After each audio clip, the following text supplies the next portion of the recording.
Assalamualaikum warahmatullahi wabarakatuh.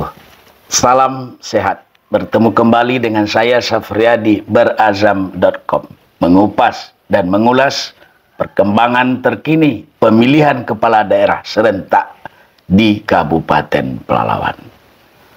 Karena pada saat saya mengambil video ini, kita sedang berada di tanggal 10 Zulhijjah.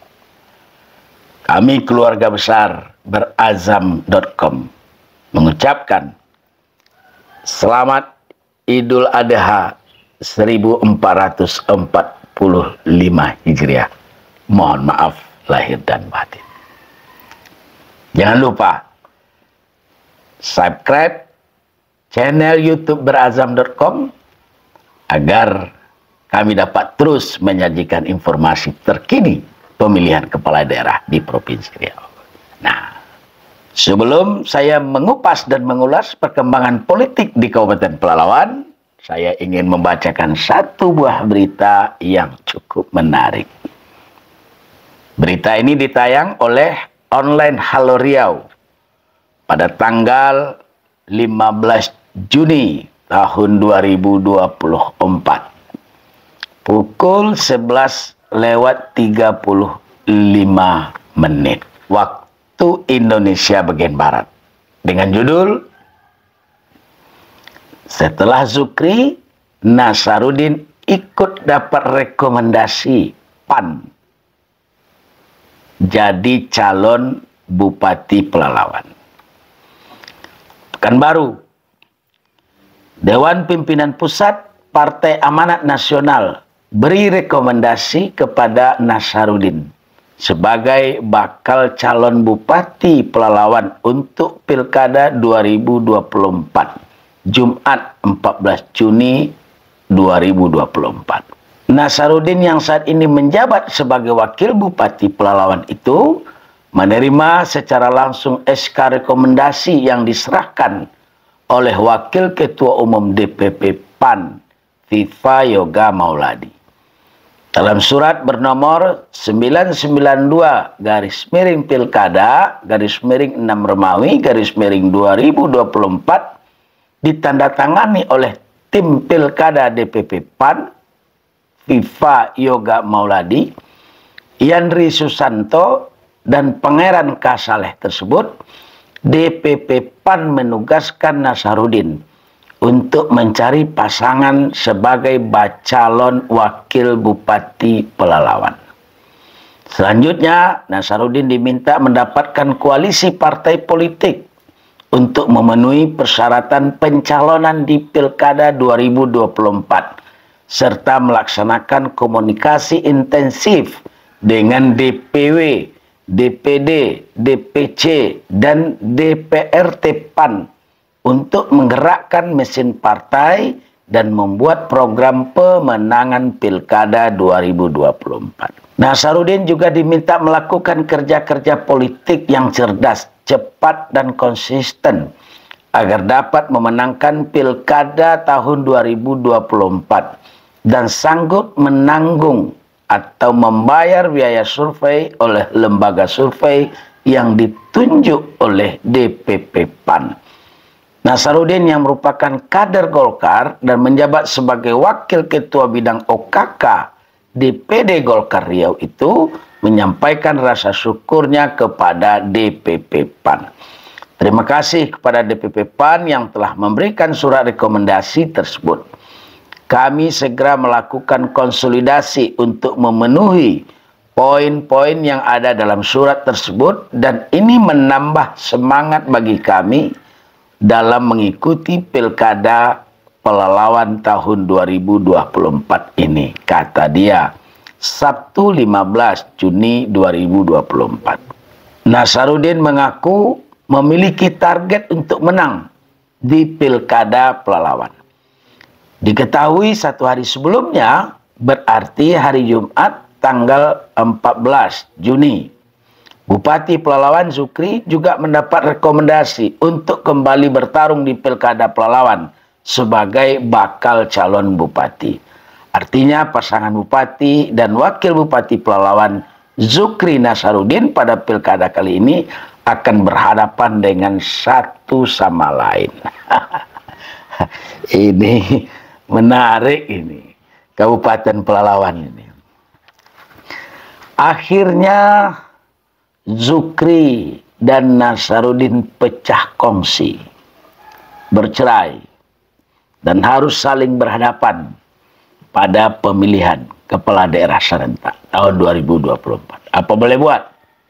Kedua pasang ini yang pada tahun 2021 saling bertopang dagu, bekerja sama, menguatkan barisan untuk memenangkan pemilihan kepala daerah di Kabupaten Pelalawan, maka pada tahun 2024 ini harus saling adu kuat. Inilah politik. Sekarang kedua tokoh muda itu harus saling berhadapan. Adu kuat antara Zukri dengan Nasaruddin di Pilkada Serentak Kabupaten Pelalawan tahun 2024. Ini baru seru. Saya kebetulan mengenal kedua tokoh ini dengan baik. Zukri adalah ketua DPD Partai Demokrasi Indonesia Perjuangan. Pada Pileg 2024 kemarin ia sukses membawa Partai Demokrasi Indonesia Perjuangan menang dalam pemilihan umum. Dan partainya sukses meraih kursi terbanyak di DPRD Riau. Nah, itu sebelum PSU yang diputuskan oleh Mahkamah Konstitusi. Nah, Zukri juga pernah menjadi anggota DPRD Provinsi Riau pada periode 2009 sampai 2014. Kemudian 2014 sampai 2019 ia juga sempat menjadi wakil ketua DPRD Provinsi Riau dan terpilih menjadi bupati pada tahun 2021 bersama dengan wakil bupati Haji Nasaruddin. Prestasi politik Nasaruddin juga tidak kalah dengan Zukri. Kader Partai Golkar ini sebelum menjadi wakil bupati Kabupaten Pelalawan juga pernah menjadi anggota DPRD Pelalawan sampai akhirnya menjadi ketua DPRD Kabupaten Pelalawan. Kebetulan sekarang Nasaruddin sedang mengambil studi S3 program ilmu hukum di Pasca Sarjana Universitas Islam Riau. Sekarang mari kita lihat peta kekuatan partai politik di DPRD Kabupaten Pelalawan. Di DPRD Kabupaten Pelalawan, berdasarkan penetapan Komisi Pemilihan Umum Kabupaten Pelalawan, kursi yang tersedia saat ini adalah 40. Dan ke-40 kursi itu dimiliki oleh PDI Perjuangan 12 kursi, Golkar 6 kursi, PKB 5 kursi, PAN 4 kursi, PKS 4 kursi, Demokrat 3 kursi, Gerindra 3 kursi, Hanura 2 kursi, dan Nasdem 1 kursi. Ambang batas pencalonan bupati 20% dari 40 kursi adalah 8 kursi. Kalau benar antara Zukri dengan Nasar akan saling berhadapan, maka tidak akan sulit bagi kedua tokoh ini untuk mencapai ambang batas 20% atau 8 kursi. Memang setakat ini ada beberapa bakal calon yang sudah muncul di masyarakat. Selain Zukri dengan Nasaruddin, ada juga figur Abu Mansur Matridi. Abu Mansur Matridi ini bukan tokoh baru di Kabupaten Pelalawan. tapi tokoh yang juga sudah dikenal. Pernah menjadi ketua KONI Kabupaten Pelalawan. Dan pada periode pilkada sebelumnya, pernah juga ikut serta. Tapi saya lupa. Entah calon bupati waktu itu, entah calon wakil bupati. Sekarang ia lebih banyak menghabiskan waktunya sebagai pengusaha. Di samping Abu Mansur Matridi, ada tokoh muda, Budi Atiful, juga seorang pengusaha. Dia adalah anak sulung dari Haji Muhammad Haris, mantan Bupati Kabupaten Pelalawan 2 periode, pernah juga menjadi wakil bupati, dan pernah juga menjadi ketua DPRD Kabupaten Pelalawan 2 periode.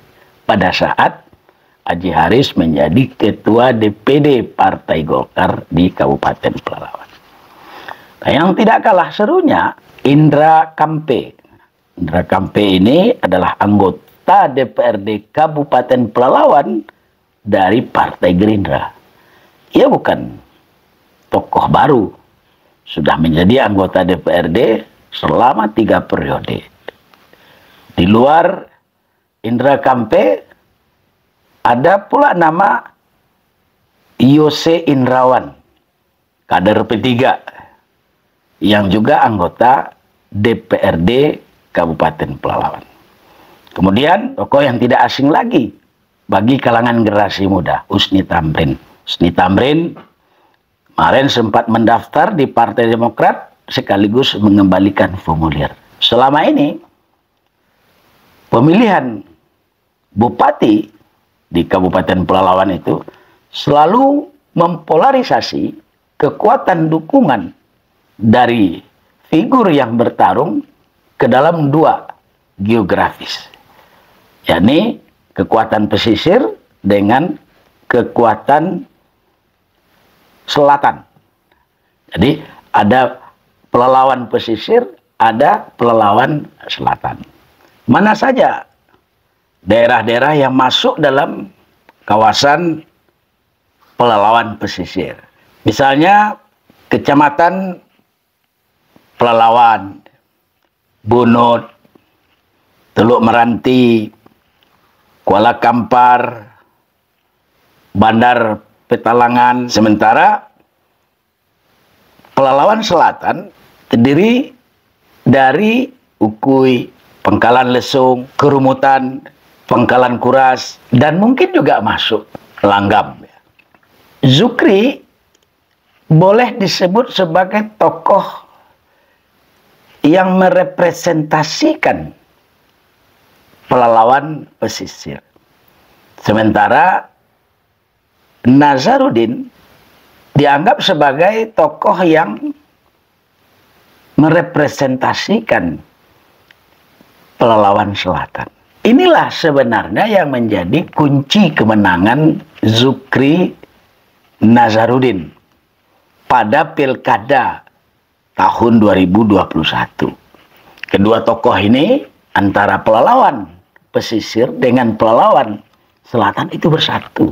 Sekarang tokoh itu pecah kongsi.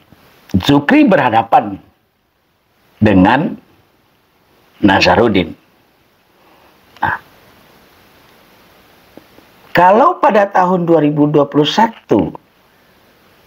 Zukri mengambil Nazarudin dari Pelalawan Selatan, maka pada tahun 2024 ini ia juga harus mencari tokoh potensial dari Pelalawan Selatan ini. Begitupun dengan Nazarudin. Dia juga harus mencari wakil yang merepresentasikan kekuatan pada Pelalawan pesisir. Dan itu tidak mudah. Tidak mudah bagi Zukri mencari pasangan, dan juga tidak mudah bagi Nazarudin untuk mencari pasangan.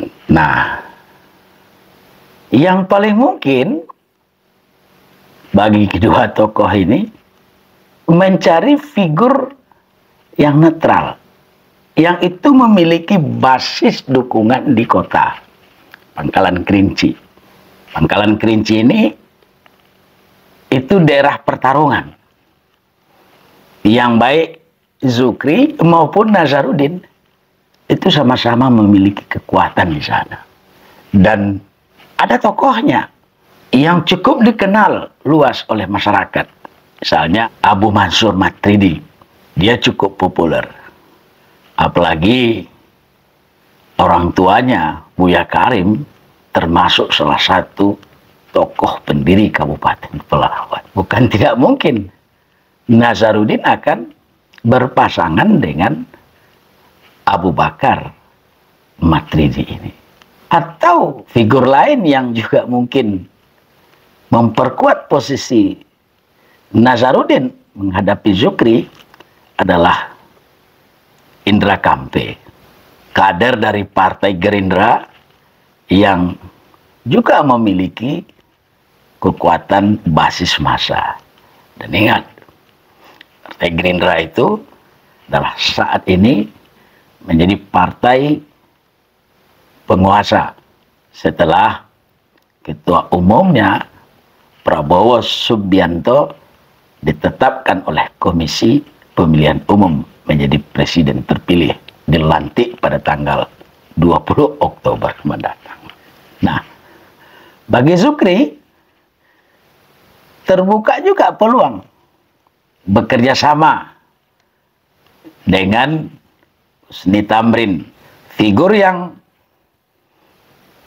sudah tidak asing lagi di Kabupaten Pelalawan.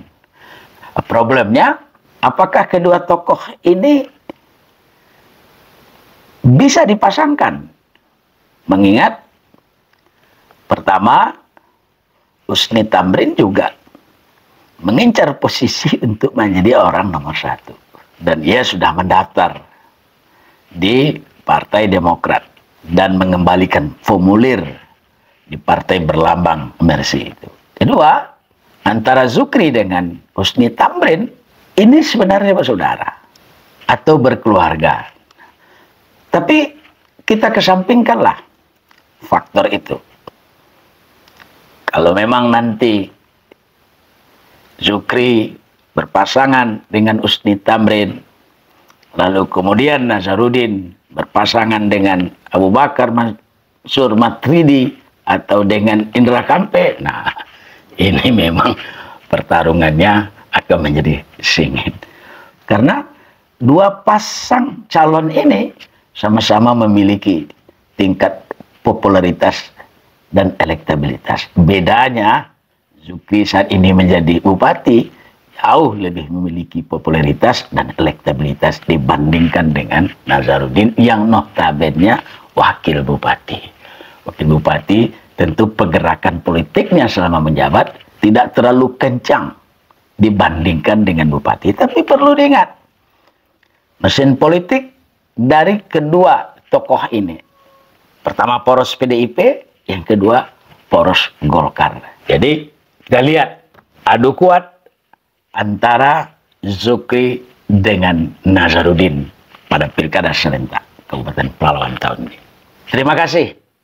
Kita bertemu lagi pada episode mendatang. Assalamualaikum warahmatullahi wabarakatuh.